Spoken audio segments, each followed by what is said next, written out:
We are back here on a Tuesday night, and you know what that means? We are here with the legendary coach himself, Ronnie Shields.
The Boxing Source proudly presents Real Boxing with legendary fight trainer Ronnie Shields. That's right, everyone. We are here with the legendary coach himself, Ronnie Shields. Of course, he has a very busy schedule, and we're always thankful for him to take the time to speak with us here and the boxing fans alike, as far as like what's going down with the coach and his thoughts about the hot topics in the sport of boxing. So checking in here with Coach Ronnie, man, how you been doing, man? Been doing great, man. Just working, getting things together. We got a fight this weekend in Detroit, so looking forward to that. Who's going to be fighting in Detroit, Coach? Busy schedule. I got this kid I've been working with named Justin Lacey Pierce, and he's from Ann Arbor, Michigan. I'm sorry, from Grand Rapids, Michigan, and been working with him now for the last 6 weeks. So he's going to fight on Saturday night. Woo! Do you know the network? I'm not sure. No, absolutely not. I don't. Is it on a? Well, I'll find it out, guys, and I'll post it later. But is it a Salida card because it's in Detroit? No, it's not Salida. No, I don't think it's Salida. No. Interesting. Yeah. Well, we'll look it up. How you been, Coach? It's been a couple weeks since I've spoken with you. Yeah, it's been busy, man. Just getting everything together. Got a few big fights coming up, so trying to get everybody ready. That's right. 2 weeks. The big one, November 8th. Woo! It's going to be outstanding. Man. Something tells me, James, that November 8th is coming up on Fact or Fiction in a couple of different ways. Oh yeah, it's gonna be here for us on the slate, man. But you got Coach Ronnie with a very busy schedule on the month of November. You got November 1st, you got November 8th, you got November 14th, November 15th, no, November 7th. November 7th and 8th. Yeah, November 7th and 8th. Wow. November 2nd and November 29th. Yes. Wow. Oh my goodness. Happy Thanksgiving, Coach. Absolutely. Well, I tell you what, I know you're going to fare a lot better than our Cowboys did this past Saturday or Sunday. Yeah, man, I knew it. We never beat. When's the last time we've beaten the Broncos? Even when we're really good, for some reason, they always eat our lunch. And don't you hate that gopher-looking face, Sean Payton? Oh, man. No doubt. Yeah, and that's all I'm going to say about that, guys. Yeah, that was very painful to watch. Very painful to watch. So man, I swear, we have worse defense than Jaime Munguia. Ching out, man. Oh yeah, that's true. That is true. Yeah. Well, maybe we could, just get, feel a little better here with this edition of Real Boxing with Ronnie Shields. And of course, we started off here, with our guy, Brother Morgan Freeman. So let's see what he got to say here. Get busy living or get busy dying. Get busy playing rapid fire Q&A with Coach Ronnie Shields. All right there, Good, Brother baby. Morgan. All right, you ready for it, Coach? Let's do it. All right, here we go. All right, first one up. Better after school sandwich, peanut butter and jelly or bologna and cheese? Peanut butter and jelly all day long. I tell you what, in my house, man, before my dad started making money, it was a jam sandwich. Take 2 pieces of bread and jam them together. Yeah, Yeah, that's it a was good either one. that or just a mayonnaise sandwich. Oh, chingao, dude. Bite your tongue. Bite your tongue, man. See, I'm Uh, my complexion is a little too brown for a mayonnaise sandwich. Oh, have you noticed though that Mexicanos always say sandwich with a G, and brothers always say sandwich? Sandwich. That's right. Emmanuel used to yep. always call it sandwich. Sandwich. Hey, Joseph, Definitely is go bring me out of the cooler one of them sandwiches. Oh man. Oh Yeah, man, there's some pretty Emmanuel. good choices there, but yep, peanut butter and jelly. All right, next one up. Bigger fan favorite, Calvin Murphy or Sleepy Floyd? Mm. Oh, Calvin Murphy, easy. Woo! Batting Absolutely. 1,000 today, coach. Yeah. Yep, yep, most definitely, man. Oh, talking about batting 1,000. All right, how about this one? Uh-oh. Better swing at the plate, Ken Griffey Jr. or Tony Gwynn? Come on now. Ooh, Come this on is a now. good one. No, But I come gotta on go now. with Ken Griffey Jr. Yes, the junior. Boy, he had the sweetest swing in baseball at one time. See, Yes, Tony he Gwynn did. was more of an average guy. He chopped at the ball. But Griffey, he Contact was hitter. always swinging for the fence, man. That Oh, yeah. beautiful fluid swing, man. Ooh, It was there's good. nothing better, man.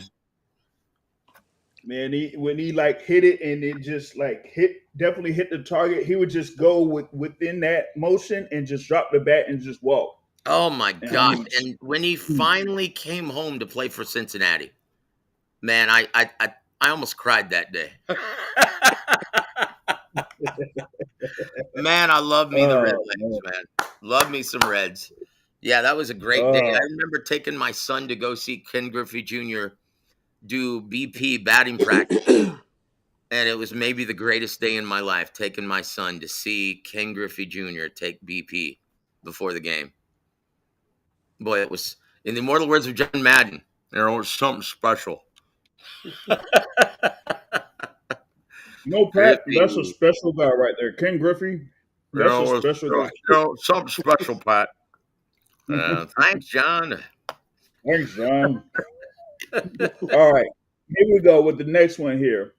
More hated player in the '80s, Bill Laimbeer or Mark Eaton? Oh, Oh, shit. Bill Laimbeer, man. Oh, God. That's an easy one. That was the most foul white Oh, man I've ever seen on the oh court. my God. He was terrible. Wow. Oh Bill man, Lame Beer is right, man. Emphasis on lame. oh goodness. Yeah, man. I mean, yeah, I did. Kind of had a little bit of a dislike for Mark Eaton playing for the Jazz, but Bill Laimbeer on the Pistons. Oh my God. Yeah, Oh, he was crazy, man. Man, I couldn't stand that big cracker. Nobody, well, nobody he could. kind of he kind of tamed down a little bit as a head coach there in the WNBA, but yeah, with the Pistons, the bad boy Pistons. Oh goodness, man, absolutely terrible. All right, here we go with this next one. Cooler looking car in the 1980s, the Chevy Camaro or the Ford Mustang? Oh, the Chevy Camaro. Yes. Do you remember how ugly the Mustangs looked in the 80s? Yeah, he's still ugly.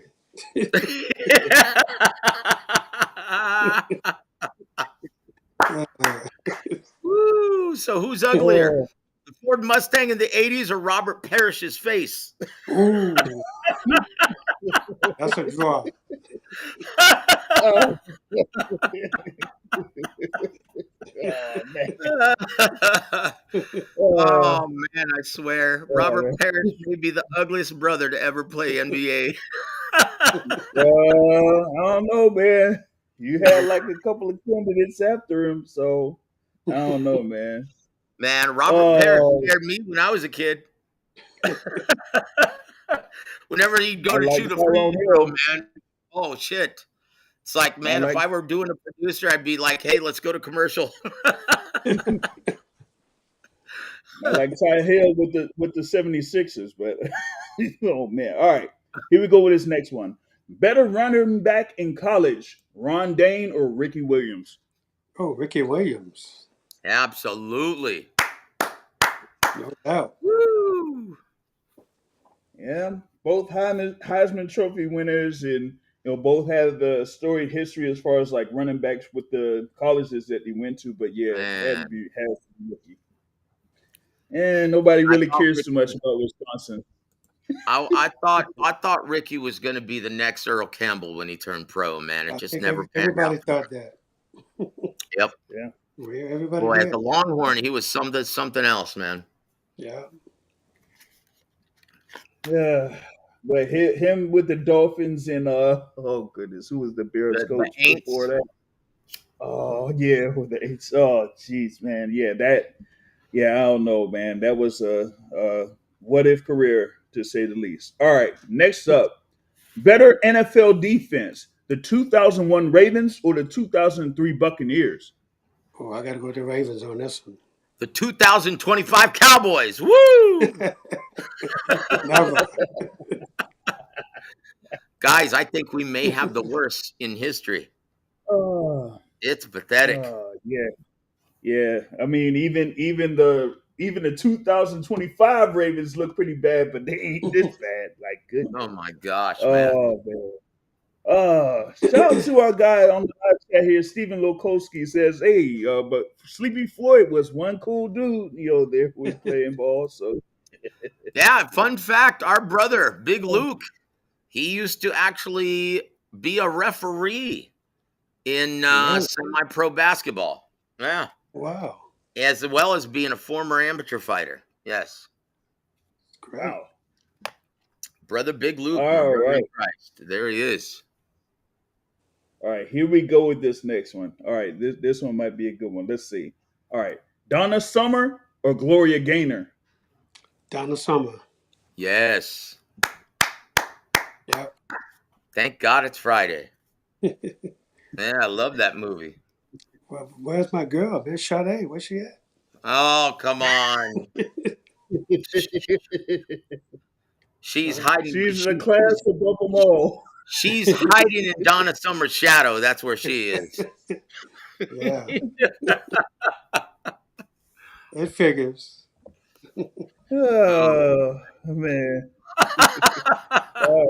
Just had to add that one in here to the Q&A. So that was our round of Q&A there for Coach Ronnie Shields. So that was pretty fun, man. Oh goodness. That was pretty fun too. The Cowboys defense. Oh, jeez, man. Come on. That was just a real struggle to get through there on that front, man. So Man, we've got worse defense than John Molina Jr. Yeah, that's for sure.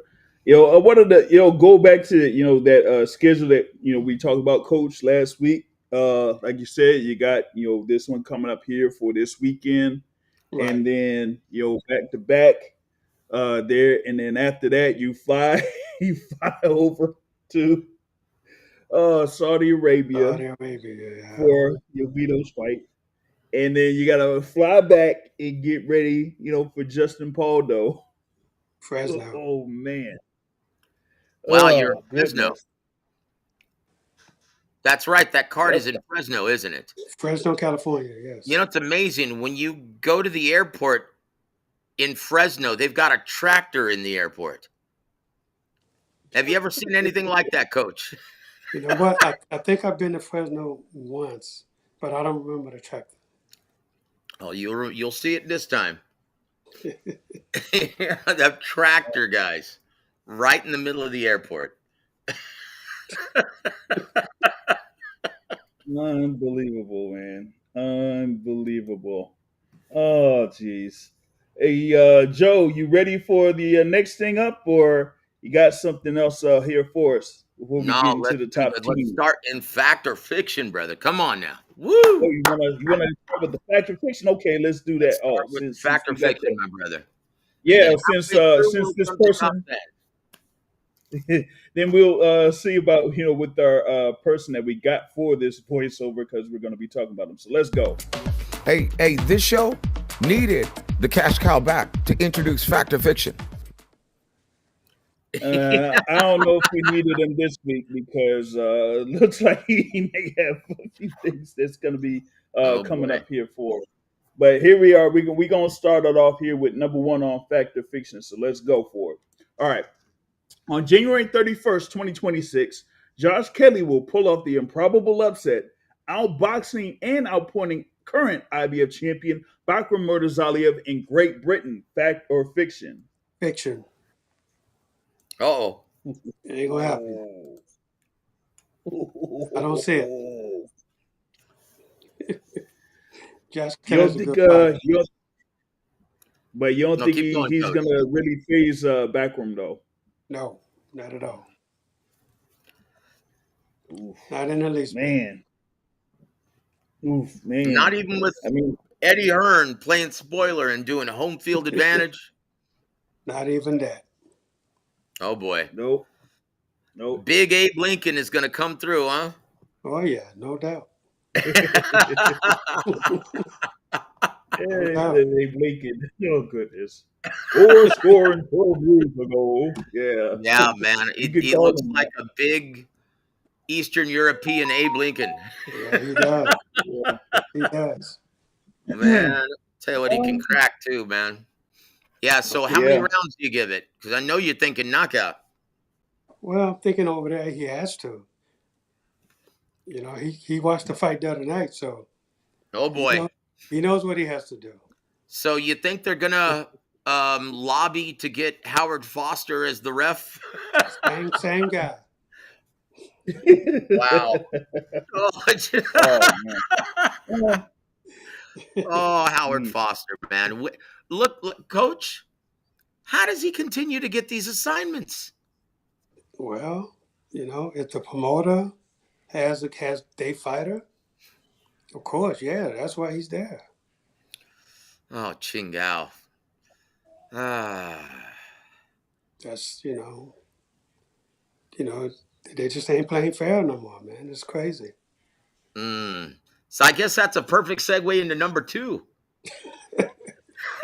Oh yeah. Most definitely. Let's do it. Number 2. Howard Foster may have a history of pulling the trigger too soon, but his call to stop the controversial Parker versus Wardley bout was right on time and saved Joseph Parker's career. Fact or fiction? That's another fiction. Yeah. You don't brutal. say, coach. Man, look, I saw this thing in slow motion. I saw it in fast motion, and it all the same. He never got touched. He didn't get hit. He caught the punches. You know, one punch slipped in just a little bit, but wasn't enough to do any damage. And the other 2 punches didn't do nothing at all. And this guy stepped in and stopped the fight. Come on, man. That's home cooking I ever saw it in my life. That was crazy, man. Yeah, man. Ain't got nothing on They have San these guys' Antonio. careers in their hand, and they don't give a damn. You know, that's the thing. They don't give a damn. Hey, this kid worked just as hard as the other kid, and you just take the fight from him like that because you thought he got hit with something. That, this is why boxing need to have instant replay. Oh boy.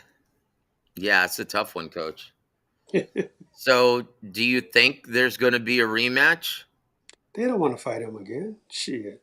They gonna stay so far away from him now. Trust me, they gonna stay far away from him. They don't want to see Joseph Parker. They know he was way behind on the cards. They know he was behind. Howard Foster special. Oh boy. You know what we need to go back in and look at instant replay and see if they were signaling it to the referee.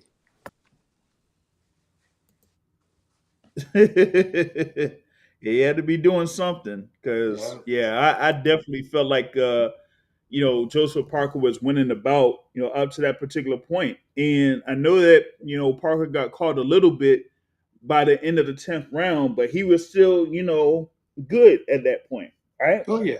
Absolutely. So then you get into this thing here with the 11th round, and he was basically doing the same thing that he was doing in the previous round because he has his like back to the ropes and was defensive at catching a lot of the shots there from Fabio Wardley. But it's like again another Howard Foster special, because I mean I seen it when I was gonna bring up the fight that Dubois had with Kevin Lorena when Dubois got knocked down 3 times. Yeah.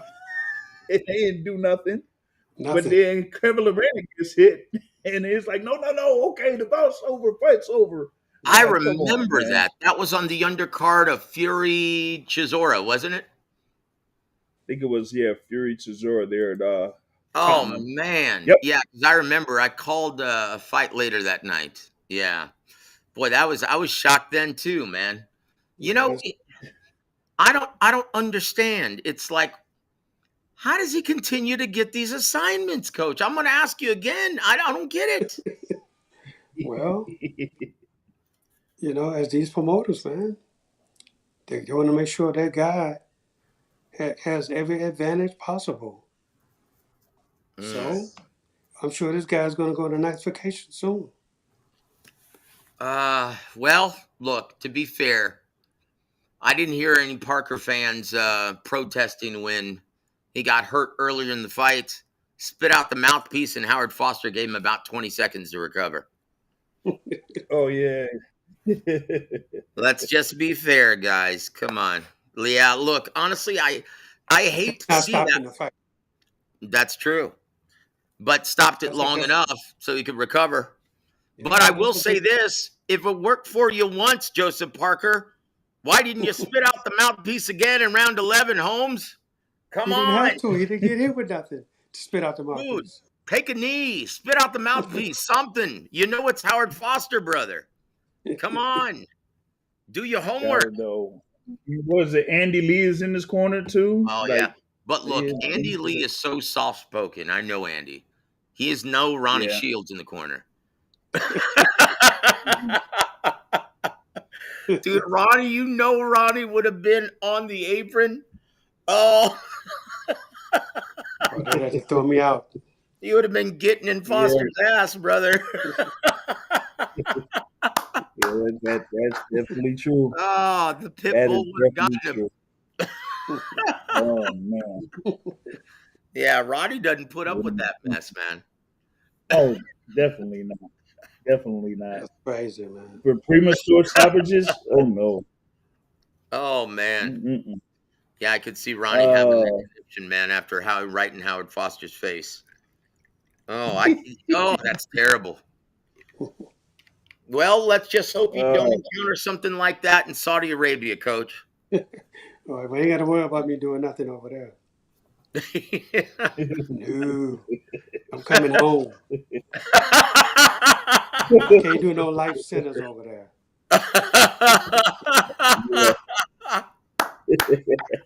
Oh, that's gold, man. Yes. He wants to come home. Yeah, most definitely. Let's see. We got this next one here that's attached to the bout. All right, number 3. After watching Saturday's heavyweight bout unfold, we can all see that the gripes about Parker not fighting Usyk had no merit. Fact or fiction? That could be a fact. Yeah, I don't think Fury was going to fight him anyway. I think, from the looks of it right now, Fury don't want to fight anybody right now. No. We're talking about Usyk, Coach. I'm sorry. That's what I meant. I meant Usyk. Usyk don't want to fight nobody right now. Usyk's enjoying being heavyweight champion of the world, and he's relaxing, and Usyk ain't even talking about a fight right now. Yep. So, Hey, Ronnie, do you think he gives two flips about possibly giving his WBO title away? Not at all. Yeah. Why should he? Like It's not. really, Ronnie. It's not going to affect him any kind of way. In no Like way is going really, to. Ronnie. What is there for him left to prove in this version of the heavyweight division? There's nothing else for him to prove. He's fought everybody. You Mm-hmm. know. So why not pick and choose when you can right now? It don't make no difference. Right now he's the undisputed right now. So, they're gonna take the belt away from him. Okay, take it. Oh what? There's less money for him to pay off of his purse. Yeah, absolutely. He's and that's exactly right. He don't have to pay, that sanctioning fee for them. They the ones losing out on it. So, I mean it's funny how these boxing organizations start playing politics, after so long. They I don't understand it. It don't make sense. I mean, everybody has an opportunity to put their guy number one, whoever they have ranked number one, and when they force a mandatory, then it has to be done. But right now, I don't think he has a mandatory. And then you want to strip him for what? Coach. Yeah, I think Usyk. I think that, like, really, what is there left for him unless he fights Fury or Joshua again? It's not going to bring the kind of dollars that he's grown accustomed to making. No. Honestly, I think he might as well just call it a career. You know what? I'm sure he's thinking about that, really and truly.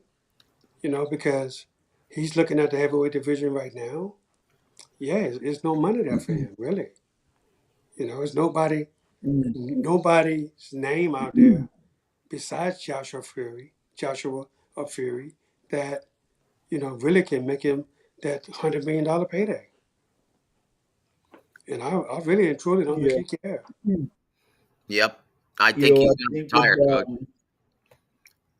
I know that he was, talking about, some plans and things like that. But with this result that happened with Fabio Wardley getting his win over Joseph Parker, that could, really affect things because, maybe you have, a fight with Parker that could have some type of a name attached to it. But outside of that, yeah, you don't have anybody else outside of, Fury and Joshua, and then maybe one other person. But Joseph kind of would completely dismiss it. So we ain't even going to bring it up. All right. So let's go with number 4 here on Fact or Fiction. All right. Here we go. 4? Let's go with Junior. Number 3, brother. Oh, wait. Huh? Did you pass up number Yeah, 3? No, we didn't. We just did it. Okay. I'm sorry, man. Go ahead. My apologies. Floyd Schofield Jr. did not suffer a hand injury and is pulling out of this bout because of money, and he doesn't want to fight on someone else's undercard. Fact or fiction? Nah, that's fiction, man. I don't believe that. I believe you have a truly legit injury. I don't think. Well, at least I hope he wouldn't do that, and I don't think he would do that. What I heard. Well, I mean, I don't know. I don't know for sure. But we don't like to talk trash, man. At least not that much on this show. So we're gonna leave it at that. That might be something for maybe the rumor mill or something like that. There it is. There it is. There could be a possibility that he pulled out of the fight because there might be something bigger for him later on down the line. But still holding out hope for all of that. But we'll see on that front. Like Bill Cosby there, brother. So we'll see how that goes on that front. That was a quick one there, Coach. Second, but that's the second big fight he's pulled out in recent this year. Within this year. Shakur. What happened? And then this. What happened, Floyd? Say that? Oh, I'm going to have to give Mike Miller a call. Yeah, yeah. Come on, Be on Floyd. the show. What's going on, brother? You might have to give him a call because, jeez, this is Got Sam Noakes versus Abdullah Mason coming up. You've got Murataya versus Andy Cruz coming up. And Floyd Schofield, what's going on? You've got Tank fighting the big cracker Jake Paul. You've got Lamont Roach Jr. fighting the pit bull. Yeah. And what you got, Floyd? Pulling out of fights. At the very least, he would have been able to stay busy, or have, another fight this year. But no, you're just going to have that one round against Tevin Farmer, and that's it. Look, guys, he has a history of pulling out. Just like he pulled out of the doghouse at Ronnie Shields' gym. Didn't want any of that smoke. He pulled out there. Come on now.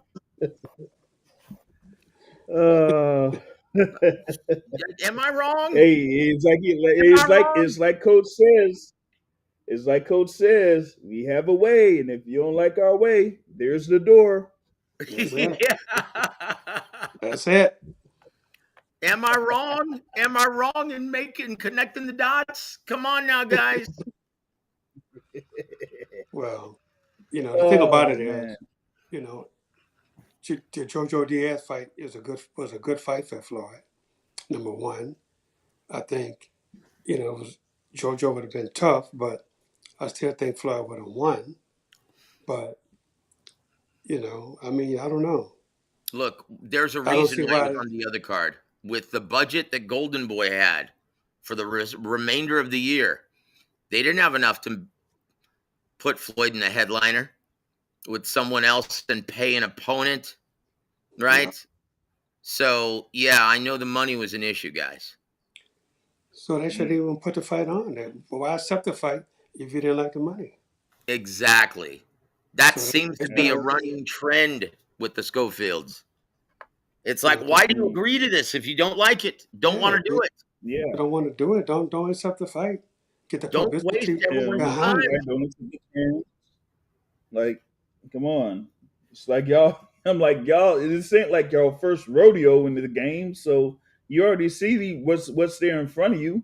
So if you didn't like it, you should have said something. Yeah. But this is a different era.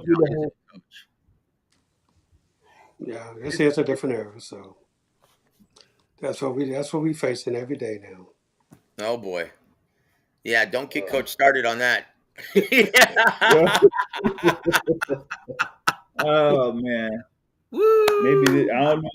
This might be a little bit too that front, but let's go with the next one here on number 5. All right.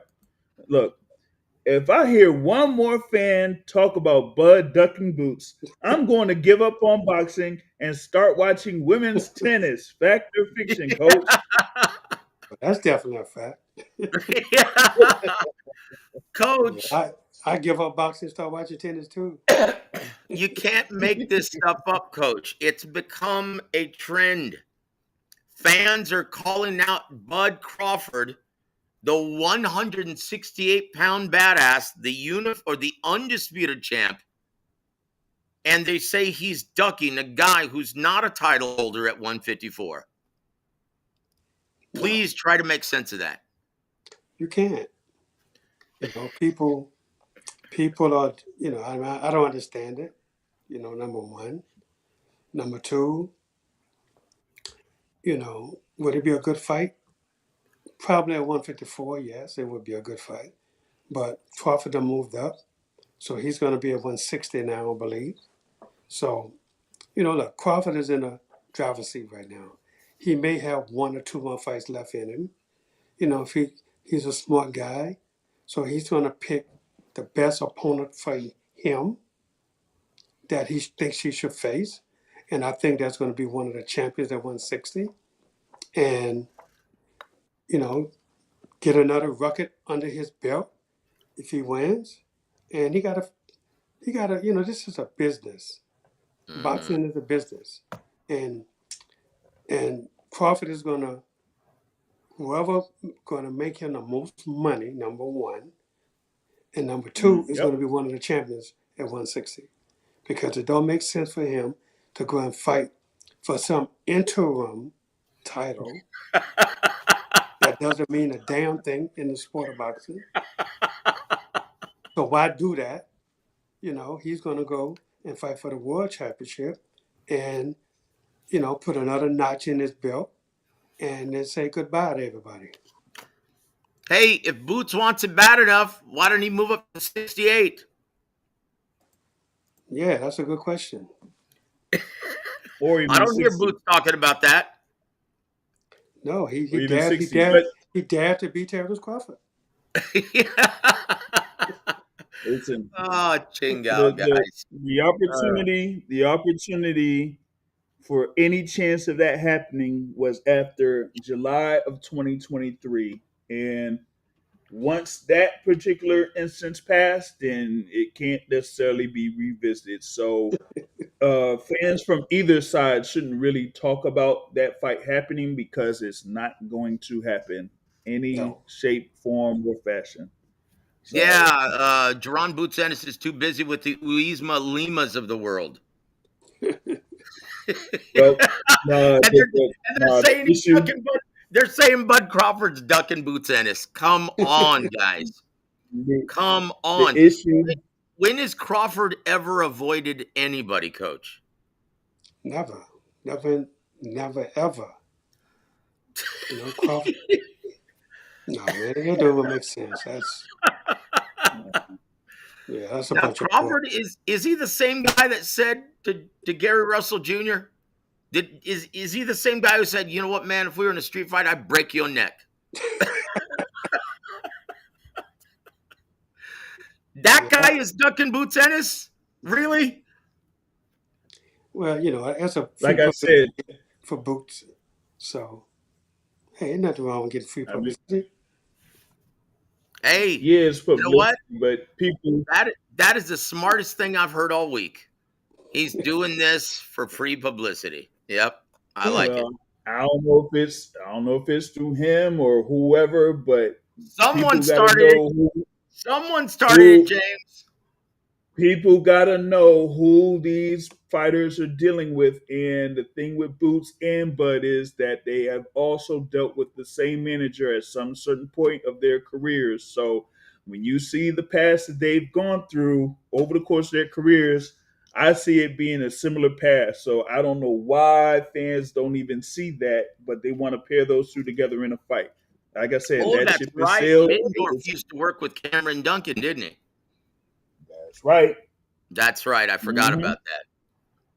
So Well, I tell there you what, go. look, What? enough fantasy land. Stop belly aching Yep. about it. Enjoy the big fights coming up, both this weekend and next weekend, okay? Chingao, Yep. guys. Damn. All right. Damn. All right. Here we go with the next one here as we move along here with Fact or Fiction. This might be a pretty good one. I really don't know who Canelo can fight at this juncture of his legendary career. Fact or fiction? You know what? That's a fact. Because, you know, I don't think he want to fight Crawford again. You know, that fight probably don't make sense to him right now. He can't fight Benavidez. Benavidez done moved up. Unless he go back up to 175 and dare to be, you know, to be good up there. I don't see that happening. Really and truly, man, I think Canelo's career is over. You think, okay, bonus Fact or Fiction, Coach. Do you think Canelo's going to be rooting for Jake Paul in November? Well, now that you brought up Jake Paul, that makes a little sense now. And another thing, if I hear one more fan bellyache about Tank taking $40 million and ducking out of the Lamont Roach Jr. fight, I'm going to start watching women's tennis, because Ronnie, can you blame any man for not turning down 40 million rock? Not at all. Who would do that? Apparently, No, these fans would. Oh, they. it's the integrity of the game, the legacy. Come on, dude. $40 million? I'll take $40 million over legacy any day of the week. I think anybody would. You know, look, Women's tennis, women's basketball, women's volleyball. After all of that, oh goodness, Woo! oh man, Jeez. Oh, Chihuahua. I can't Right. understand. Like, how do fans come up with this stuff? I don't think they think about it first before it comes out of their mouths. no, because they're fans. That's this is just what they think. $40 Yep, million dollars. a million. But that thing with Jake Paul and Canelo, I don't know. That could be a possibility. Maybe around this time But next year. still it's still a spectacle of the sport because Jake Paul is too big. Number one, to be even getting in the ring with somebody not his size. I mean, come on, man. How much longer are they going to hurt this sport? Oh, maybe You you know, should read the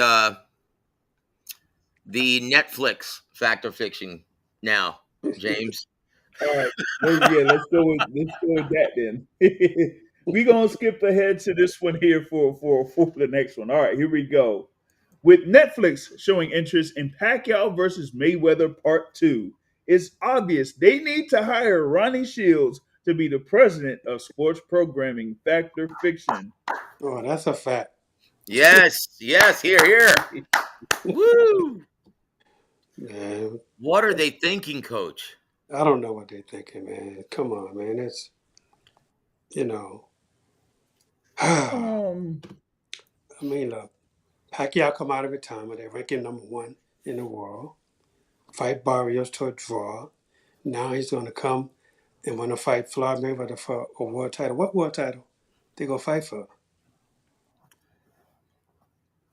I don't know, but I'm trying to figure out what happened to Floyd No. Mayweather versus Mike Tyson. What happened to that? And what happened to Manny Pacquiao versus Rolly Romero? Yeah, what happened to that? They Yeah. all of a sudden they quit that. They quit talking about that. Oh, jeez, Coach.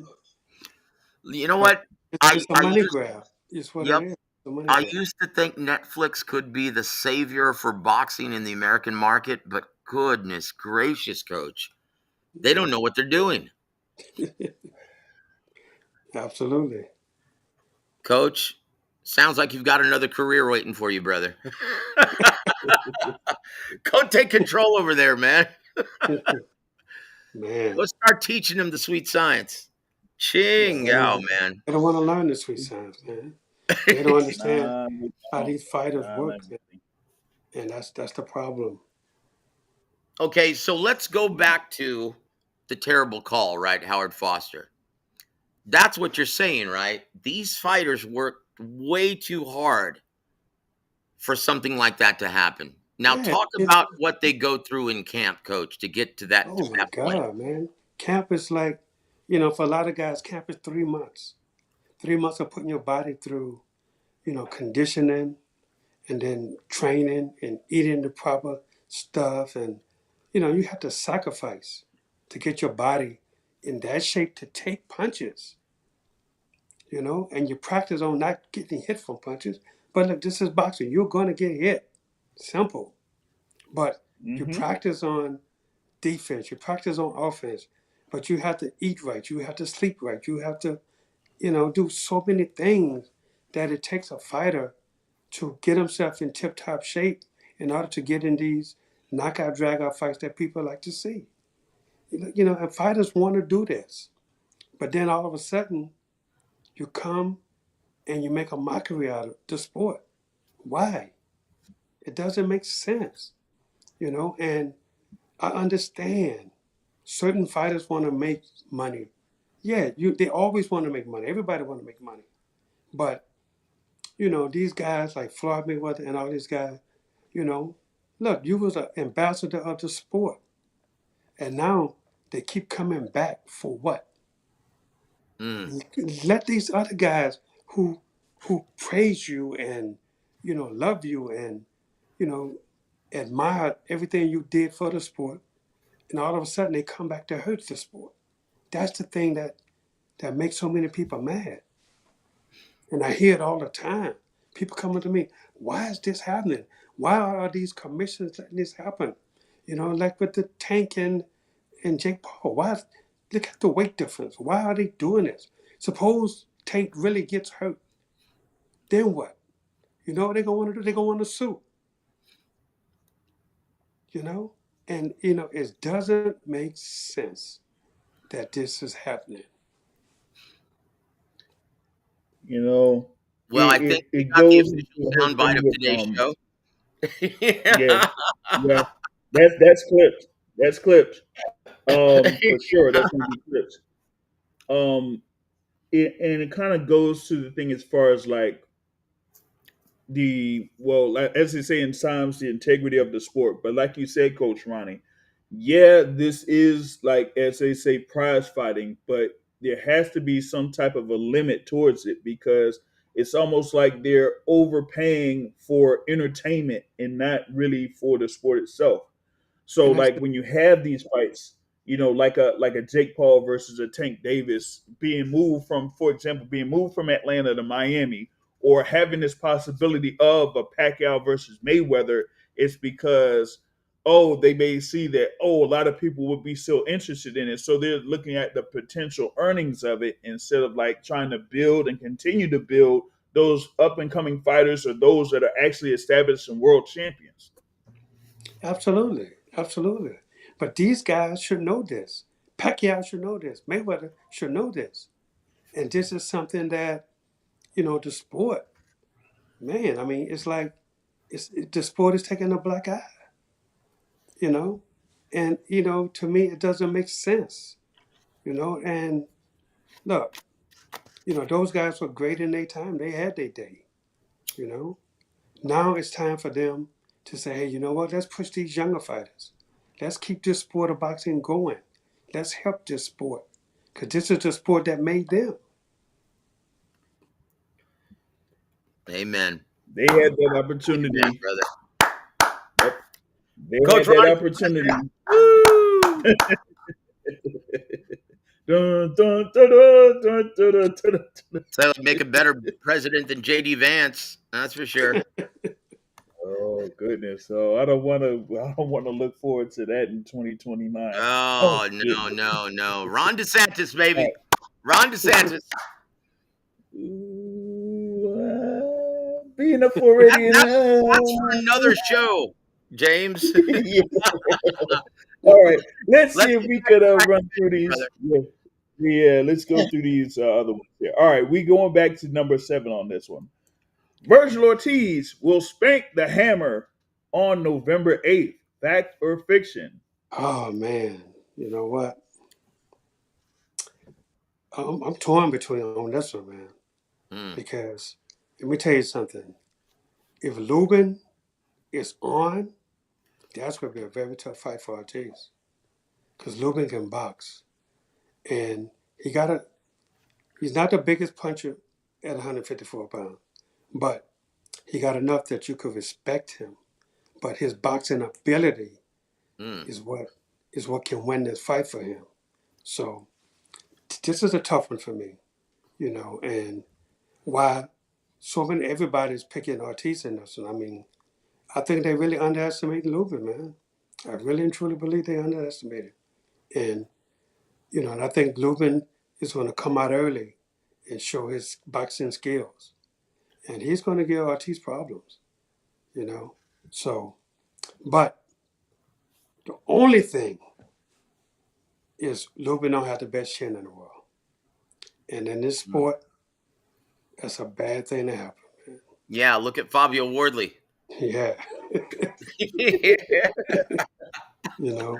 So, you know, for me, I think it's going to be a tough fight, but I really believe Ortiz wins, but I think this will be a lot closer than people give than most people think.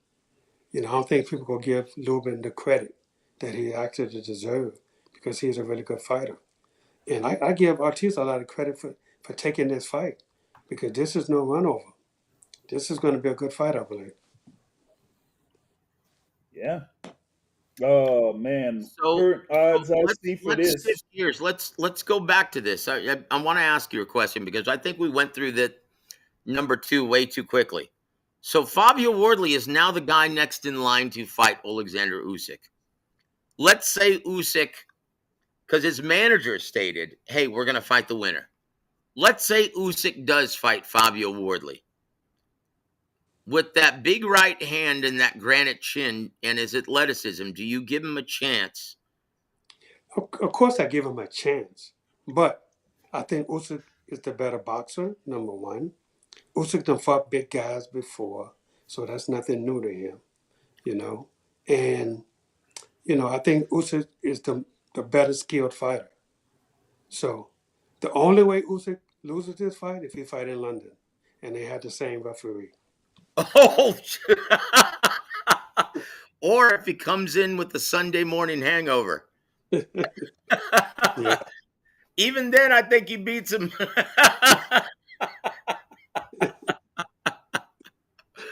I'm sorry. We missed out on asking you the first time about that, Coach. My apologies. Okay. I tell you what, Usyk's a bad dude, man. Yes, he is. Usyk's a bad dude. But we'll see if that fight even takes place. Oh, yeah. But, George Foreman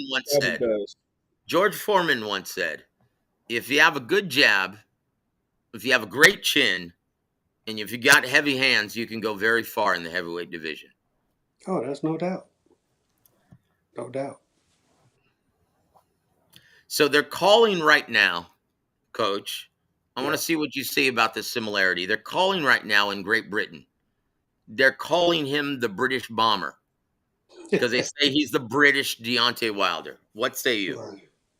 Well, that's a good moniker to have for him, but, it doesn't mean anything if you're not the world champion. Yep. That's it.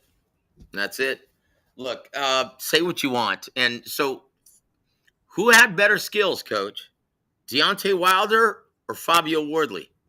I think Wardley. I agree, sir. Unlike the Sade Jody Watley thing, I actually agree. Yeah. Look, Deontay was just known for being a big puncher. Skill wise, he wasn't a really skilled fighter, but he can punch, and he wasn't afraid to let his hands go. So that's what made him who he was. Yeah, look, I couldn't imagine Fabio Wardley beating a prime Luis Ortiz twice. Oh no doubt. And I couldn't imagine Fabio Wardley beating the WBC champion version of Berman Stivern either. Oh no doubt.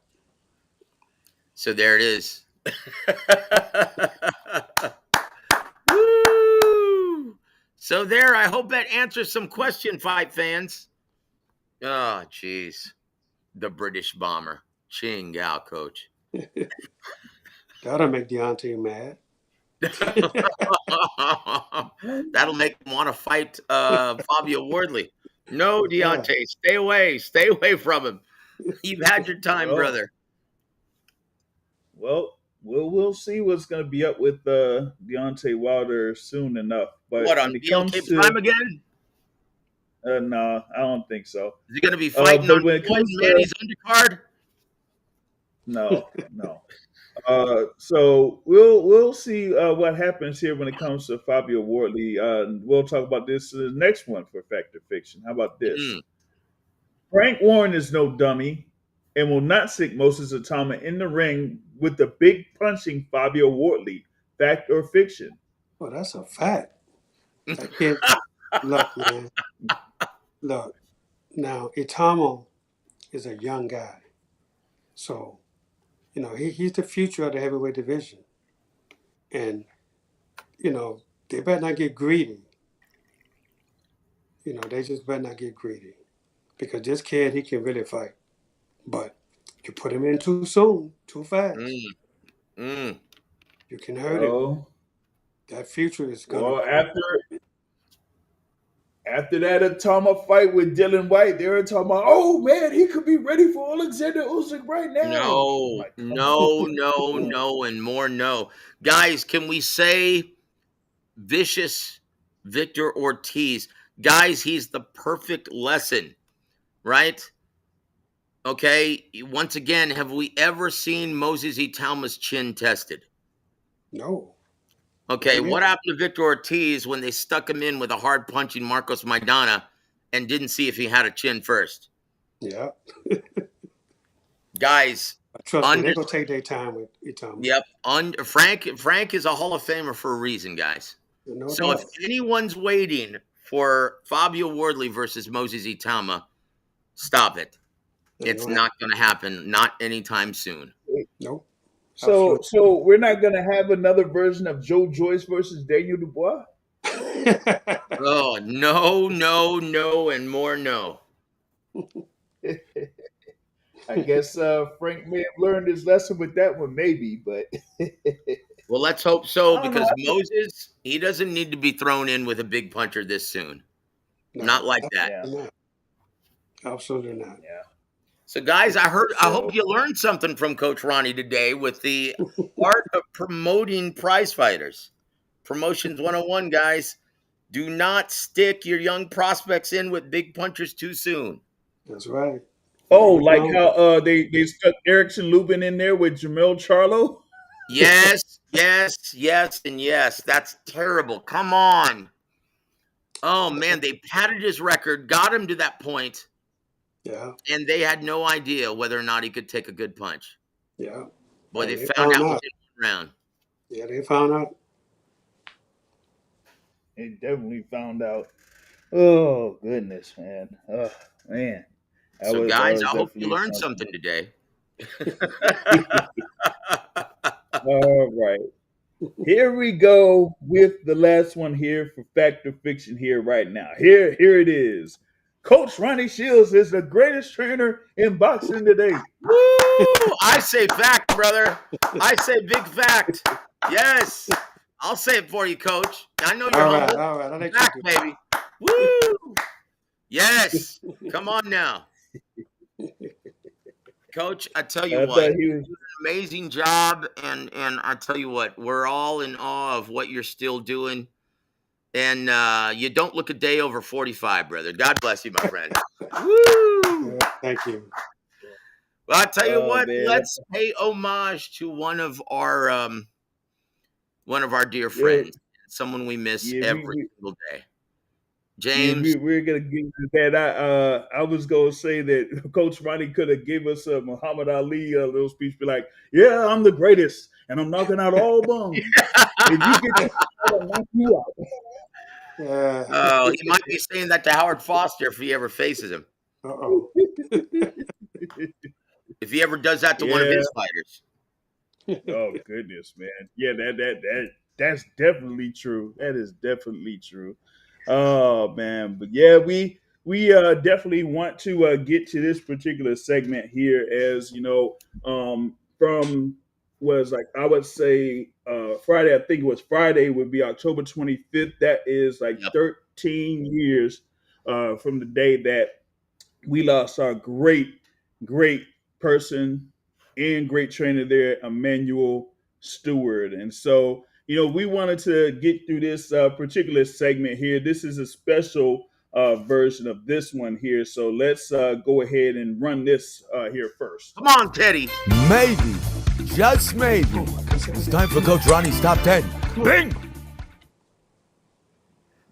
Yep, Oh, that's Teddy. right. It's October 25th, 2012 that we lost the great Emmanuel Steward there. And, we're going to be talking about, a few things here. So we got this here for the top 10 for Coach Ronnie. So here it is here, Coach Ronnie. top 10 fighters Emmanuel Steward built from the ground up. There we go. So So we look, got look, a look, look. And this is what made, let me just preface this by saying this. This is what made Emmanuel so special. Like, how many fighters did Freddie Roach actually build from the ground up? Yeah, it's how many did Eddie Reynoso build from the ground up? Just one. Okay, one. it's not easy, guys, and this is something that Emmanuel took pride in. He's still like, and I know this because I went with him one time, and he loved going to the amateur contest to see those diamonds in the rough, to Yeah. pick out the next great champion in professional boxing. He loved that. He still loved that to the day that he died. Yeah. And that's what made him so special. He loved taking that diamond in the rough and building him into something special. That's it. And so here we are. Go ahead, Ronnie.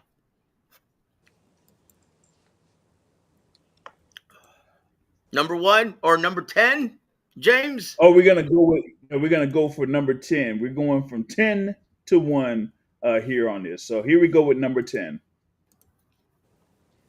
Gerald McClellan, a devastating puncher with ferocious instinct and power. Stewart saw his raw aggression and helped refine it into controlled violence. Oh, absolutely, man. Gerald McClellan, man.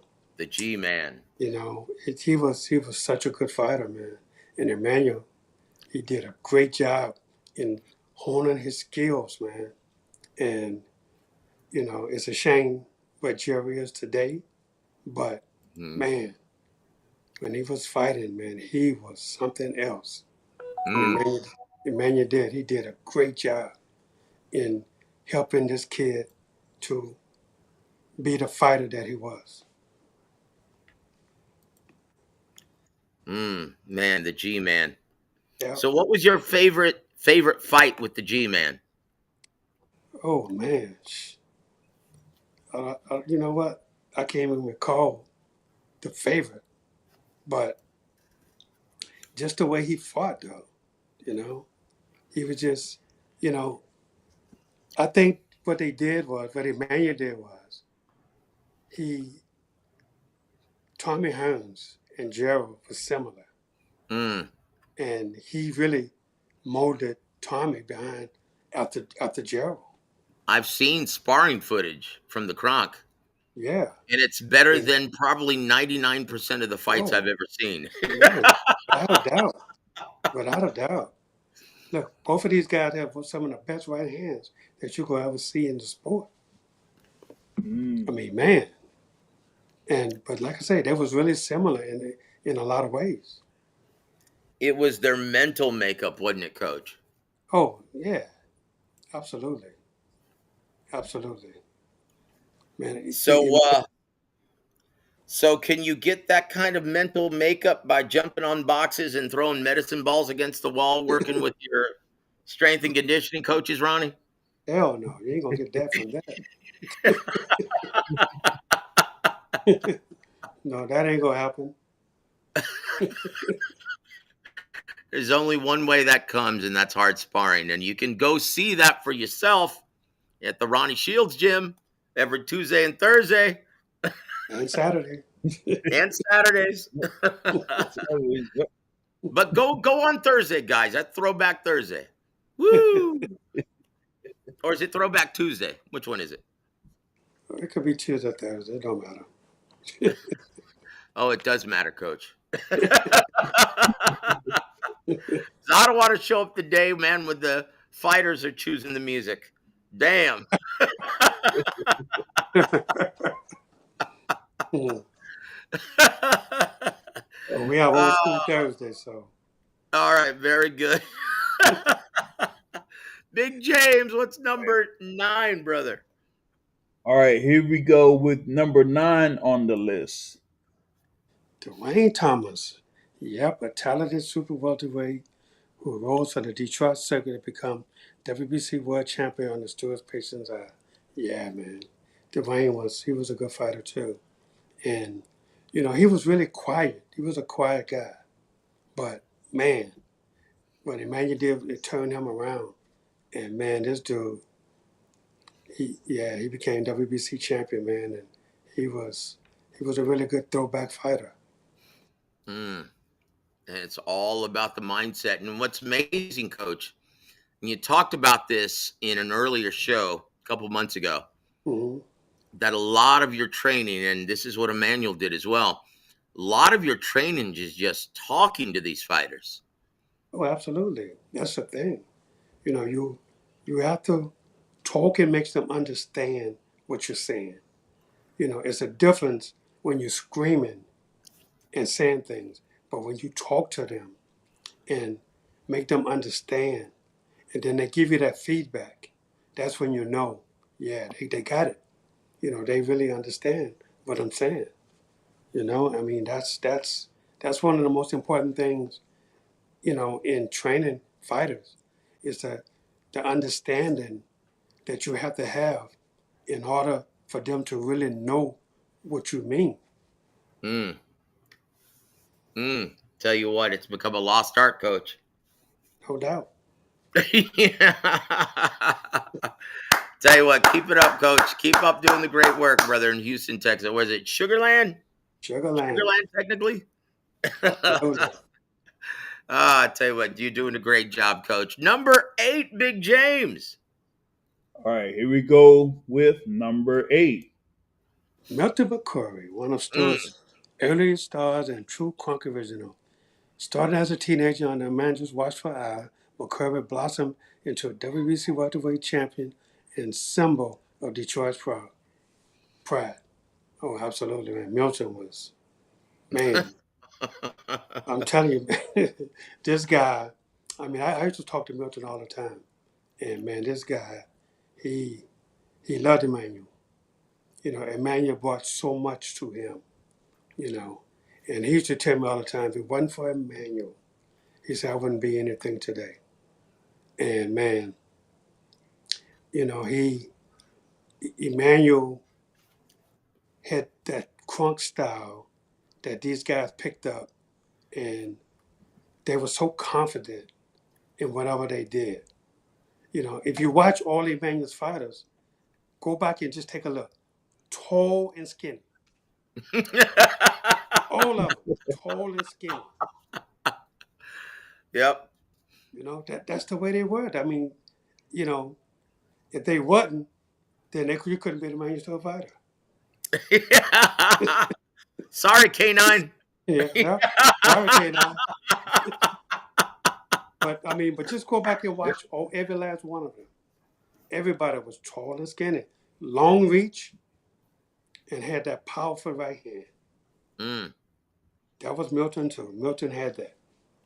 You know what's funny? Now that you say that, that's exactly why he picked out Andy Lee from the Olympics. Oh yeah, because he was Tall, and skinny. rangy, southpaw middleweight. Yeah. Boy, he had a sledgehammer, man, in both fists. Yes, he did. Just ask, oh man, what's his name? Jackson. Oh boy. Oh boy. Ooh, that was brutal, Coach. Oh yeah, You know, absolutely. he didn't need Howard Foster to make that stoppage. Oh no. Nope, definitely did. What are we on? Number Definitely 7? did. Yep, number 7 on the list. Here we go with number 7. Jimmy Paul, another homegrown crunk product who captured the IBF lightweight crown in the mid-1980s. Paul was a technician, a sharp jab, quick reflexes, and the poise the only Stewart could instill. Yep, Jimmy Paul, man. I used to talk to Jimmy Paul a lot. Jimmy Paul was a good guy. But man, yeah, Emmanuel brought the fight out of him. He did. He did. Because I mean, you just got to go back and watch Jimmy Paul, man. Jimmy Paul, he was a beast. He was. And Emmanuel brought that out of him. So he was definitely great. Well, Emmanuel told me, right? And you're right about, bringing that out of him, because that only comes one way, that hard sparring, right? Oh, yeah. And Emmanuel told me that was the real reason why Jermaine Taylor left the Kronk, because he Yeah. didn't like getting his ass whooped by Andy Lee every day. Hey, man, you know, That's a true story, guys. That's what he said. Wouldn't be surprised. You know what? I'm not surprised one bit at that. Because think Not, about this. You're the middleweight champion. You're actually going into the Kronk and you're getting your ass whooped by Andy Lee. yeah. That's got to be devastating for your ego, coach. Oh my God, that tears the ego apart. Perhaps that's why Floyd doesn't want to train at your gym, coach. You don't have to say anything. oh, But that's man. devastating. And once again, that's how you prepare for battle. You have to break a fighter down mentally, physically. You have to prepare for the worst environment imaginable. Yeah. And there's only one way that happens, and it's not with a strength and conditioning coach. That's it, guys. Spend more time with Ronnie Shields and not your S&C coach, guys. Maybe you won't be backing out of fights. Chingao. Yeah, backing out of fights and having a bunch of injuries and man.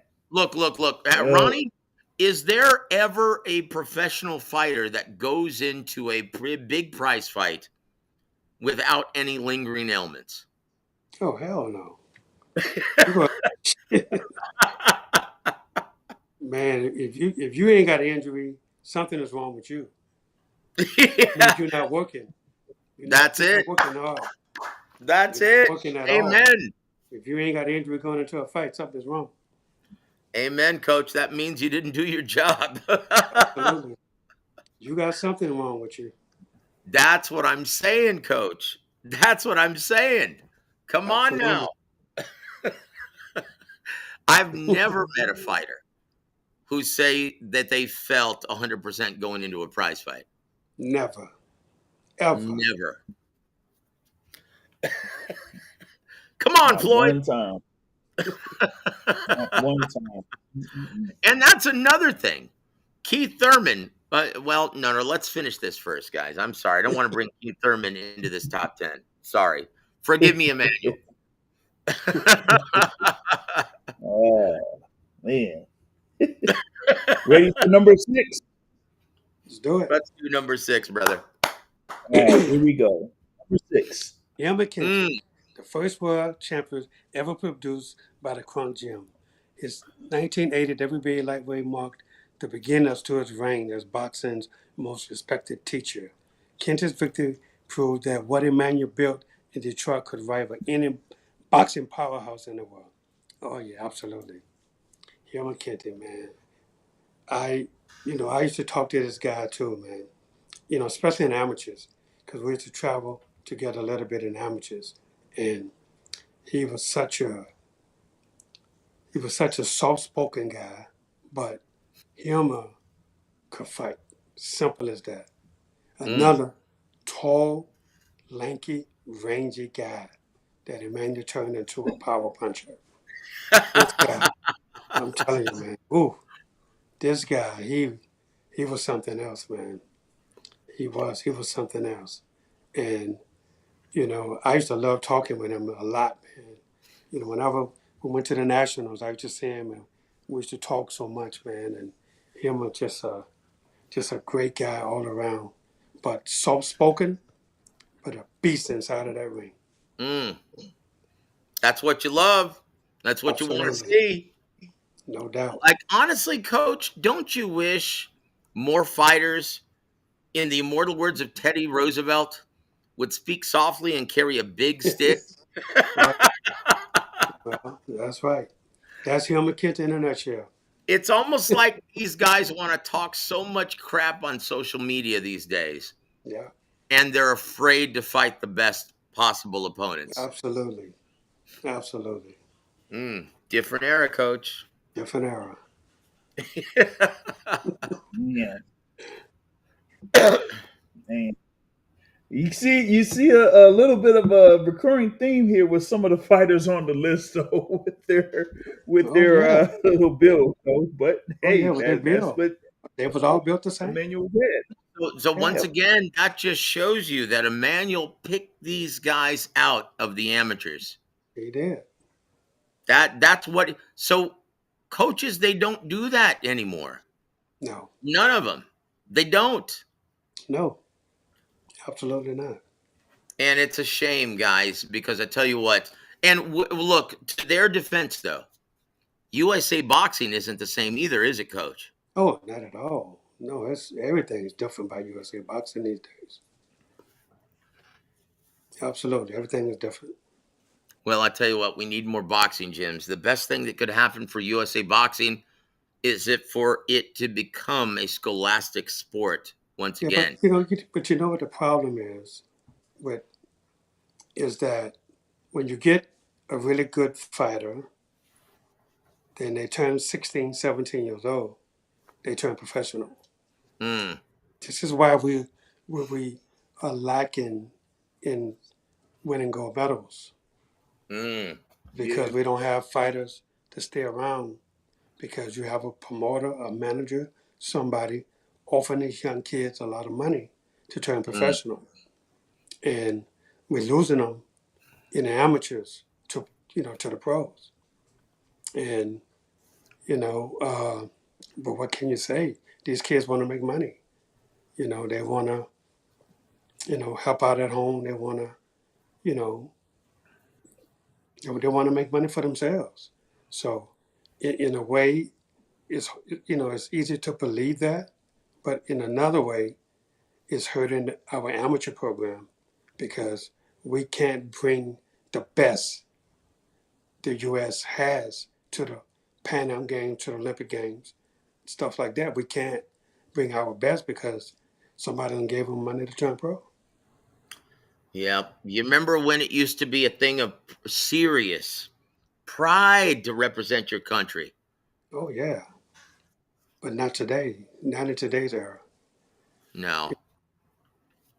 nope. It's all about character, Coach. Oh yeah, no doubt. Boxing gyms like the Kronk build character, and prepare you for a life out after boxing. Yeah. Hmm. Tell you what, uh, I really wish we could go back in time because boy, the '70s and the '80s were something special. No doubt. What are we on, You said James? there was Number five? you're on number five, and real quick, you had that key point about these fighters kind of becoming pros very early in the game, 16, 17 years old, because they're having those fights in Mexico or outside of the U.S. So you don't really see them develop. They're not only in the amateur circuit, but through the Olympic Games. So that's why you have the U.S. Olympic team be what it's been over the past probably 16 years or so. But then look, So look, look at guys like Baturbiev. Look at guys like Usyk. Look at guys like Lomachenko. Look at their vast amateur background. That's why they were so successful as pros because they've already seen everything. Yep. They've already seen every mhm. style, and they're forced Absolutely. to adapt within a 3-round fight. Yep. Absolutely. Maybe we should learn from that, guys. No, but as long as these promoters and these managers see a good fighter, they're going to go after them. And look, most young fighters don't come from money, Mm, you know, and when they start throwing money at them, well, what are they going to do? I mean, it's hard to blame a young kid to say, "Hey, man, I'm going to go pro," and it's just tough, man. It's just tough, and they don't really realize that what a gold medal would do for them. yep. It would do so much for them, especially in today's market. It would Amen. do it would do a lot for them, you know. But they're not given that chance because so many, have nothing and they come from nothing. And when you throw decent money at them, it's hard to say no to that. So it's a lot of pressure on someone to say, hey, you know what? I'm gonna stick it out. And then all of a sudden you stick it out and you go to the Olympics, you make the Olympic team, you go to the Olympics, and all of a sudden you get robbed. And that's what I hear all the time from a lot of young kids that turn professional so early. Yeah, suppose I do that, I stick around and all of a sudden I go and they rob me. Well, you know what? You could get robbed in the pros too. Oh yeah. Hence Howard Foster. There it is. Very well stated, Coach. You know what? That is an excellent soundbite as well, guys. Yep, for sure, for sure. All right. We're gonna get ready here Thanks, for the Parker. next one up. Ask Joseph Parker. I love it. That's just there you go. All right. Number 5. Here we go with number 5. Obakar, one of the most gifted fighters to emerge from the crunk system in the 1990s. Carr fought with the polished style and composure that was Stewart's trademarks, carrying Detroit's torch into a new era of competition. Oh yeah, Obakar. I remember Oba. Now Oba wasn't that tall, lanky guy, but he was stocky and strong as hell. That was Oba. He could fight. This kid, man, and he was something else, man. He was really good too. And Emmanuel, what Emmanuel did for this kid, he really helped his style out a lot. And Oba became one of the most feared punchers in the business at that time. And man, he was really good.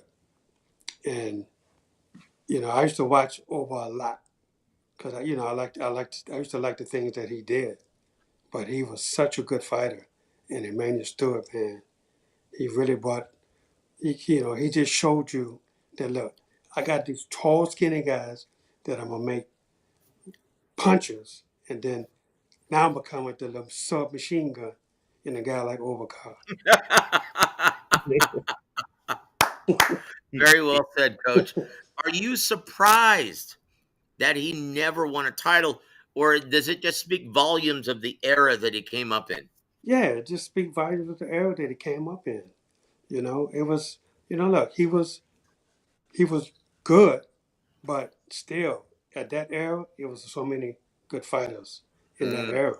And, look, it's hard for everybody that Emmanuel trained to say, okay, you're going to be guaranteed a world title. No, you wasn't guaranteed anything. Because back then, the best fought the best. Amen. And and it was tough. But still, to just being in that era, you had to be good because you had to fight the best. It was just simple as that. It was a different time, Coach. Yes, it was. Let's move on. We're running out of time, James. Yep. So let's get right to it with number 4. Uh-oh. Aeneas Bosa Edwards. Yeah. A fierce and entertaining fighter whose work ethic and discipline shined under Stewart's guidance. His rise through the crunk ranks showcased the man's ability to bring the best out of anyone who was willing to listen and work. Yeah, Bosa Edwards, man. He was something. He was crazy though. The character. He was. He was. Yep. But under Emmanuel, Bosa Edwards, he was a force to be reckoned with. He really was. But he had a personality on him. Yeah. Oh, that's when Emmanuel just gave you those eyes. Oh yeah. Said something or stepped out of line. Oh yeah. Boy, when he looked at you and stared right through you, it's like, oh, yes, sir. Yeah, you know that look. When you got that look. No, you know what? Yeah, it was almost like a red badge of courage. It's like when he gave you that look, you're like, holy shit, did you see that? Absolutely. You didn't do it again. Sure didn't. Oh, God bless Emmanuel. Love you, Oh Emmanuel. yeah. Oh yeah. Boy, he was something else. He was something else, man. Let's move on to number 3 before I start crying, Let brother. me tell you something, Joseph. All right, here we go. Top three. This should be a good one here for the top three. All right, here we go. Number three. Mark Breland, a former Olympic gold medalist, who found his professional foundation and balance understood. Though Breland came to the crunk with amateur glory, it was Emmanuel steady mentorship that transformed him into a two-time welterweight world champion. Yeah, absolutely. Mark, one of my best friends in the sport of boxing. He was something else, and Emmanuel, and he always talked about Emmanuel Steward. Emmanuel really helped define who Mark Breland was as a professional. Emmanuel really taught Mark a lot. Again, tall, rangy. That was Emmanuel's thing. He loved it. He loved those tall, rangy guys, and Mark definitely was one of them. And under Emmanuel, man, he really shined, man. He loved Emmanuel. He loved Emmanuel, and Emmanuel did so much for Mark's career. And Mark could tell you to this day, who he give credit to. Yes, he was like a 5-time, 7-time amateur champion in New York, and then when he turned professional, he knew where to go, and he knew what to do, because Emmanuel Stewart was there, man, and Emmanuel helped him out a lot. And Mark and I used to talk about Emmanuel all the time. He loved Emmanuel so much because of what Emmanuel did for his career. Yeah, yeah. I kind of like heard some of those stories there from Mark.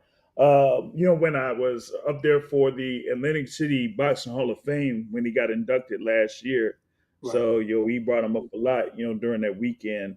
Oh, yeah. Himself there, but kind of shows there when it comes to, as they say, the how they say the coaching tree in football, but you have the fighting tree in boxing. And of Oh, course, yeah. like Mark Breland is definitely one of those products there of Emmanuel Stewart from being there, with him teaching Mark Breland, and you kind of like you see that from Mark Breland when he trains his fighters. Oh, yeah. Absolutely. Absolutely. He never forget that. It worked for him. So why wouldn't it work for somebody else? Yep. And I think that's a big problem in boxing today, right? Because it's like when you look at a franchise like McDonald's, when you go to a certain franchise in California, it's going to be the same as a franchise in Texas. They Right. follow the recipe. Yep. Why do coaches not follow that recipe today from the badasses that they learn from? Well, I mean, it's crazy. Everybody want to build their own legacy, sort of, you know, and they're afraid to take away from why they're afraid to take away from what worked for others. Why would they think that worked today? I don't understand it. Doesn't make any sense. Look at the success that Coach Ronnie has had with your mentor, Georgie Benton. No Come doubt. on now. Look, Absolutely. guys, it's not rocket science, man. It's like, don't be afraid to stand on the shoulders of the great men who brought you here. Absolutely. And you learn from Georgie, you learn from Emmanuel. It's like, and that's why you're Ronnie Shields. Absolutely. That's the recipe for success, guys, and they're giving it to you. Yep. So talk about Coach before we go into two and what are we on 3, 2, 1? Yeah, so number two and then number one coming up. Okay, so talk about just everything you learned from Georgie and Emmanuel. Well, the thing about it is, right, those guys, when you sit down and you talk to them, I mean, it's like you can't be in awe when you're talking to somebody like that. You Yep. have to, you have to open your mind And when they're telling you something and they're showing you things, they're doing it for a reason. Don't waste their time and not go back. And they're trying to pass it on to the next generation, is what it is, what it amounts to. So, and I remember Georgie, man. Georgie used to tell me all the time, don't keep it to yourself. Pass it on. If you pass it on, then it's going to continue to grow. If you don't pass it on, then it's dead where you stand. So let it go. Don't hold it for yourself. And Lil Doobie used to say the same thing all the time. Mm-hmm. Don't hold it. Pass it on to the next guy. Then he'll pass it on to somebody. Then he'll pass it on to somebody. That's going to keep this thing going. And you know what? I got my other trainers passing it on. Amen. Because that's the way it's supposed to be doing. Amen. Doing a great job, Coach. We love it. Oh my gosh, who's number 2? And I think I know who number 1 is. Oh, yeah. All right. Now, All right. So here we go with number 2. Steve McCurry, yep. Another standout amateur and Olympian molded by Stewart's system.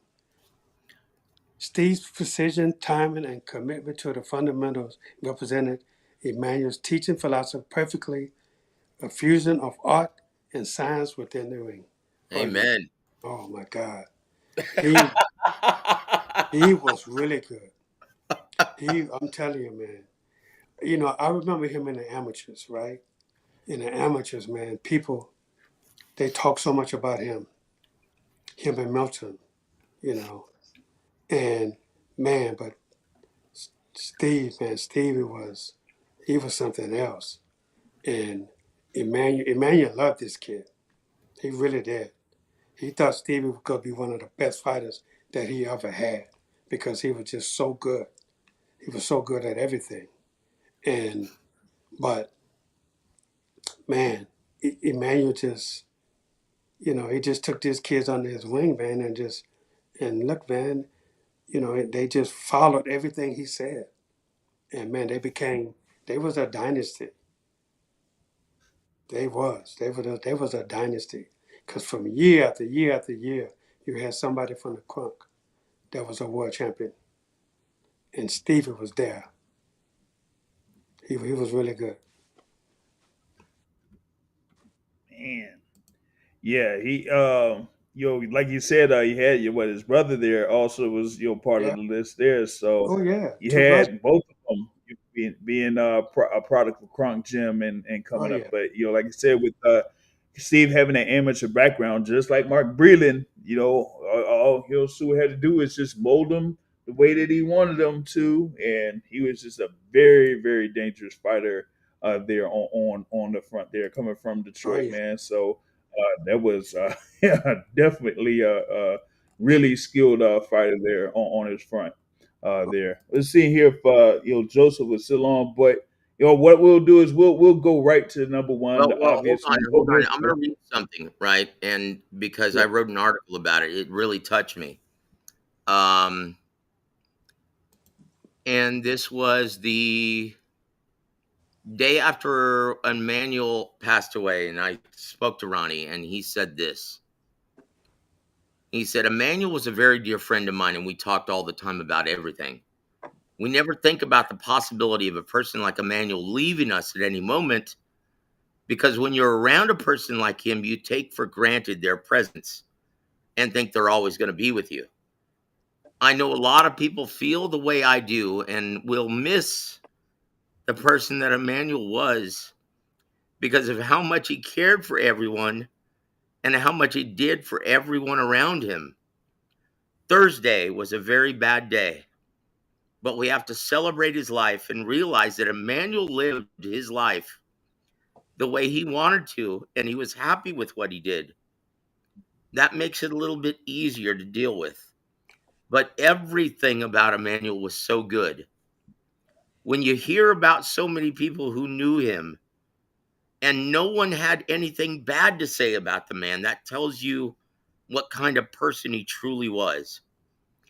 Everyone who truly knew him wanted to be around Emmanuel. The most important thing to Emmanuel's heart was his fighters. That was everything to him. He would also tell me that he would cook for his fighters all the time.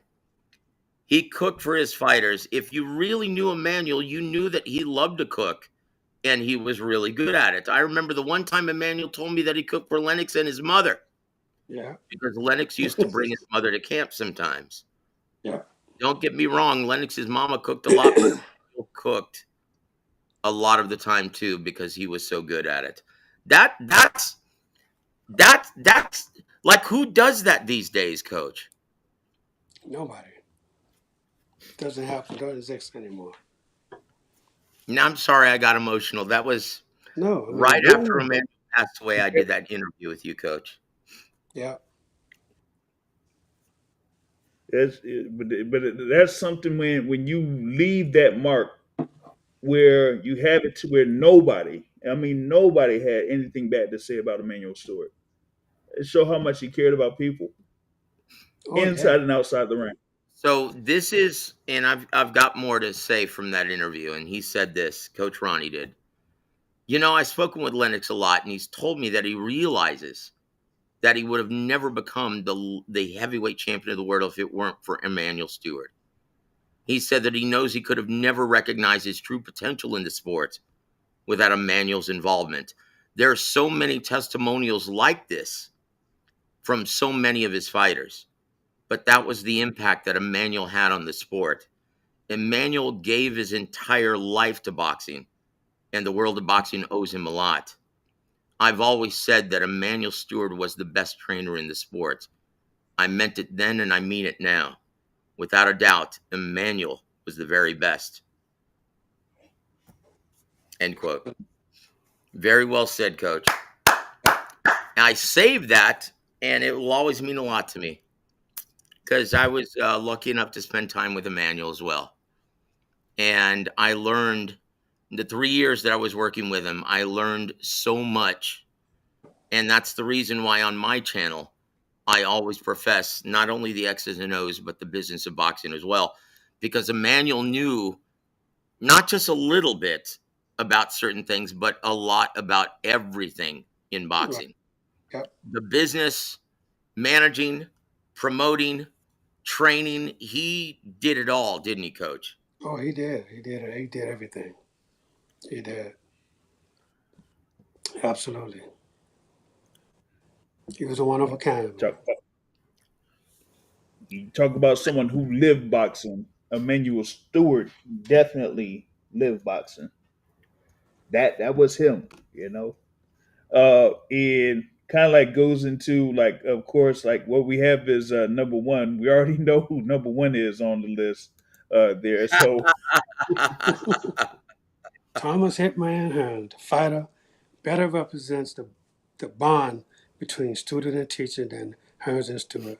He shaped Hearns' long frame into a weapon, crafted his jab into a pistol, and unleashed one of the most feared right hands in history. Oh, no doubt. No doubt. I remember fighting Tommy in the amateurs. And I remember the very first time we fought, they had never seen me or ever heard of me before.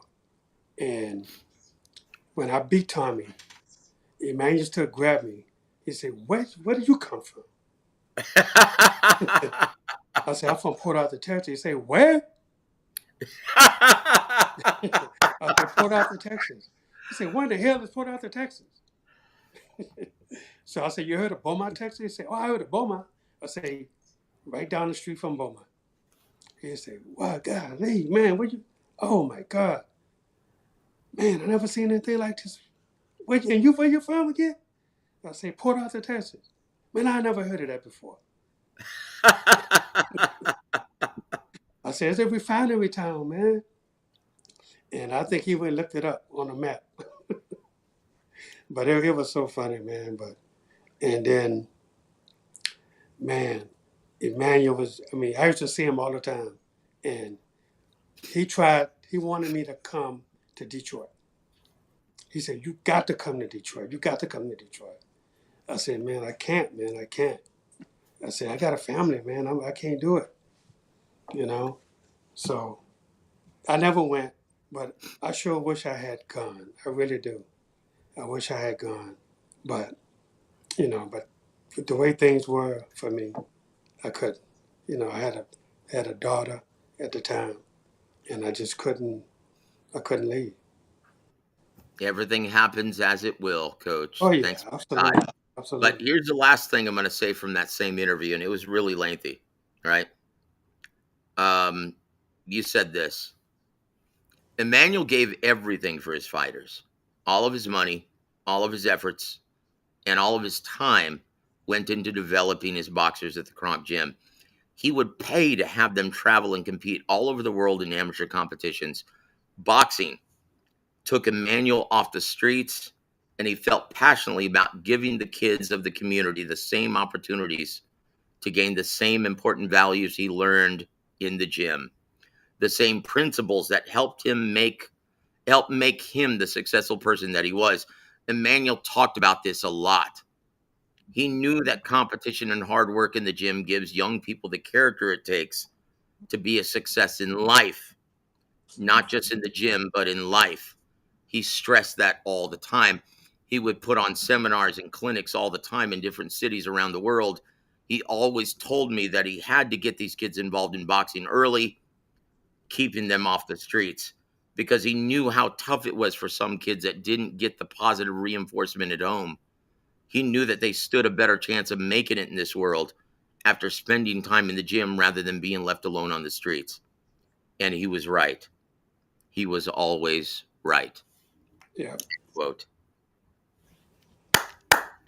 Very absolutely. well said, Coach. That's amazing. And I saved that for a reason, obviously. And yeah, it's ah do you think there's ever going to be another Emmanuel Steward in boxing in the American market? Really and truly, I believe so. I do. We may not see it in our era, in this era. I mean, we might not see it in this era, but I'm sure. I'm sure it is. It's going to be another Emmanuel Stewart. Absolutely. And his name is Ronnie Shields. Woo! Tell you what, Ronnie, I tell you what, you're doing a great job, man, in fulfilling his legacy, and as well as Georgie Benton. And we're so proud of all the work that you're doing, Ronnie. God bless you, my friend. I appreciate it. I tell you what, Soon to be and Hall of Famer Ronnie Shields. yeah, and dude, now that I'm getting ready to ball, like I'm getting ready to break down in tears, guys, because yeah, I was so fortunate to be able to learn. Like everything that I know is from spending so much time with Ronnie on the show, spending so much time with James Gogi. But yeah, Emmanuel was like, that's all he did. Like, I remember feeling guilty taking up so much of his time, spending time on the phone with him for at times 3 hours. You remember what that was like, Coach? Oh yeah, I still got his number in my phone, man. Never pick it up. Guys, and the fact that he would devote that kind of time to you really made you feel special, Yeah, because that was the Emmanuel Steward. yeah. Guys, just like us doing this show with the Ronnie Shields. It's a special thing, guys, and don't take it for granted. So we really value this time every single week. Thank you, Coach Ronnie. We love you, brother. Dang it. Yeah, see, that's why I had to set this aside to talk about the greatness of Emmanuel Stewart, because sometimes the story isn't necessarily told Right. about certain people, especially Oh, like great absolutely. people like Emmanuel Stewart. You know what I mean? So having shows like this, or being able to write, and stuff like that, and having the article that Brother Joseph recalled there, that just gives people a reminder of who he was and how he lived his life. You know what I Yeah. mean? So definitely. Most people thought, James, and I'm gonna say this is the last thing I'm gonna say. One of the last interviews I ever did with Emmanuel. Yep. Most people thought, and he said this. He said, most people think I'm a rich man, but I'm not, because all of my money from HBO and from Vladimir and all of my high-profile fighters, it goes back into the gym. It goes back into all of my young fighters. And I'm happy to do it because everything that I've taught them pales in comparison to everything that they've taught me about life. Boy, Emmanuel was something else, man. Yes, he was. So I tell you what, I don't drink anymore, but hey, if I did, I'd raise my shot right now to Emmanuel Steward. No doubt. God bless you, brother. Thank you, man. Where's my Johnny Walker at? Oh, my bad. Thank you, Emmanuel, for everything. Thank you for everything. What he did for all of us. Oh, yeah. Yeah. No doubt. Just amazing. So let's close this out, James, before I start crying on the air. We'll go ahead and wrap this up here, of course, with our great coach, of course, Coach Ronnie there. Just any last parting shots here for Coach Ronnie? Oh, I tell you what, it's such a pleasure and an honor to be able to spend this time with Coach Ronnie. Oh, guys, let's see. Did we lose Coach Ronnie? Yeah, looks like we did. It's all right, man. I'll close this out, guys. Look, Emmanuel was special, and we didn't recognize at the time how much so until he left us. So, guys, cherish this time we get to spend with Coach Ronnie Shields, because he too is from a better era and is special and can teach us an awful lot about everything. And it's not just confined to that in the ring. Let's appreciate everything that Coach Ronnie gives us every single week, guys. And that's why I love episodes like this, because it really puts things in its proper perspective. Because Coach Ronnie is that guy. He is special, and what he does for every single one of his fighters is incomparable. He is a true American treasure. If you love boxing, you love Coach Ronnie Shields. And that's the last thing I'm going to say about it. All right, gotcha. And as he says there, you can always follow him on Instagram on official Ronnie Shields. And with that being said, big thanks for Brother Joseph for taking the time here for this particular special episode of Real Boxing with Ronnie Shields. I am your host, J.R. Bell, from the Boxing Source. And all I can say is have a great evening, everybody.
Boxing Source proudly presents Real Boxing with legendary fight trainer Ronnie Shields.